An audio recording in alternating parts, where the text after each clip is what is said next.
សឹងតែមិនគួរឲ្យជឿអ្នកគ្រប់គ្រងអាសនលម្នាក់ហែពៀនសុកស្រាប់តែបានចាប់ជាតិជាថ្មីបើតាមប្រភពអ្នកដើរចិត្តនឹងបានប្រាប់82 News ថាអ្នកគ្រប់គ្រងអាសនលមួយក្រុមបានធ្វើការហែពៀន Premier League និងពៀន UCL តែមិនទាន់បានឈ្នះដែលធ្វើឲ្យ fan Man U ម្នាក់នៅចិត្តនឹងមានការខឹងសម្បាជាខ្លាំងដោយ fan Man U ម្នាក់នោះបាននិយាយចំយកតែម្ដងថា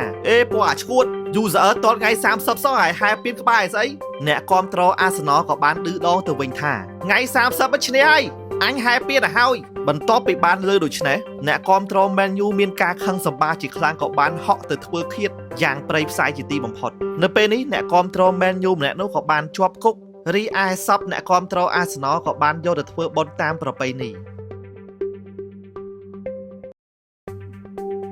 បន្ទាប់ពីខ្សែការពារការបស់ Real Madrid Dean Huijsen មិនបានជាប់ជម្រើសជាតិអេស្ប៉ាញទៅលេង World Cup នៅខែក្រោយអ្នកគ្រប់គ្រង Barcelona មានការសោកចំអកនិងមាក់ងាយជាពន្ធពេលក្រៃដោយអ្នកគ្រប់គ្រង Barcelona និយាយថាអេស្ប៉ាញអត់ហៅវាគឺសមមុខវាហើយដោយសារតែ Dean Huijsen គឺជាក្រពើវង្វេងបឹងគូបញ្ជាក់ឲ្យដឹងទៀតថា Dean Huijsen មិនមែនជាកីឡាករសញ្ជាតិអេស្ប៉ាញនោះទេសញ្ជាតិដើមរបស់គាត់គឺហូឡង់ប៉ុន្តែបន្ទាប់ពីគាត់ចូលរួមជាមួយនឹង Real Madrid ធ្វើឲ្យខួរក្បាលរបស់គាត់លែងមានភាពជាគុណធម៌ដោយគិតថាលេងឲ្យជម្រើសជាតិអេស្ប៉ាញគឺស្ទីលជាជម្រើសជាតិហូឡង់ក៏សម្រាប់ចិត្តផ្លាស់ប្ដូរសញ្ជាតិមកលេងឲ្យអេស្ប៉ាញវិញជាលទ្ធផលអេស្ប៉ាញមិនបានហៅគាត់ឲ្យចូលរួមលេង World Cup 2026នោះទេដោយសារតែសមត្ថភាពអន់តាមពិតទៅបើសិនជាគាត់មិនផ្លាស់ប្ដូរសញ្ជាតិទេច្បាស់ 100% Dean Huijsen នឹងអាចលេង World Cup 2026ជាមួយនឹងហូឡង់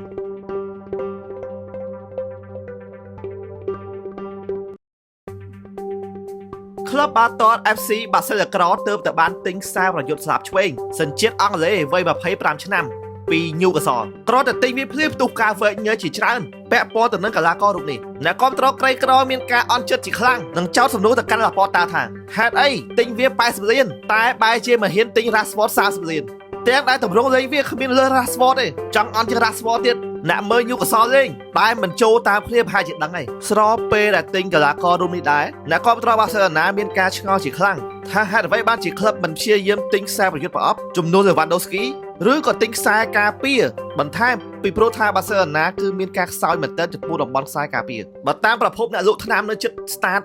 បានប្រាប់82 News ឲ្យដឹងថាការមកដល់របស់ Anthony Gordon គឺជាកំហុសឆ្គងដ៏ធំបំផុតដោយសារតែ Anthony Gordon វាមិនអាចមានសមត្ថភាពក្នុងការប្រជែងតំណែង11នាក់របស់ Rafinha បានទេច្បាស់ 82% បើសិនណាទិញមកគឺទុកតាំង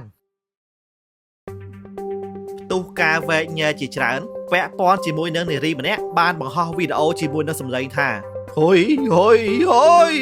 ហើយភ្ជាប់ជាមួយនឹង caption ថាមាន15 user ប៉ុន្តែអត់មានឈ្មោះលេង World Cup បើតាមប្រភពអ្នកផឹកទឹកខ្មៅដាក់តកបានប្រាប់82 News ថាគាត់ពិតជាមានការហួសចិត្តមែនទែនចំពោះនឹងវីដេអូមួយនេះគាត់ពិតជាឆ្ងល់មែនទែនថា15 user ហ្នឹងគឺសំដៅទៅលើអ្វីបើសិនជាសំដៅទៅលើ Real Madrid វាមិនដែល Real Madrid ណាទៅលេង World Cup ទេហើយបើសិនជាកីឡាករគាត់ថាគ្មានកីឡាករណាមាន15 user ទេជាចុងក្រោយគាត់បានផ្ដាំទៅកាន់នារីម្នាក់នោះថាផ្ដាច់ទៅប៉ុន្តែទោះជាយ៉ាងណាយើងនៅតែមិនទាន់ដឹងការពិតថាអត្ថន័យនៅក្នុងវីដេអូនោះនិយាយអំពីអ្វី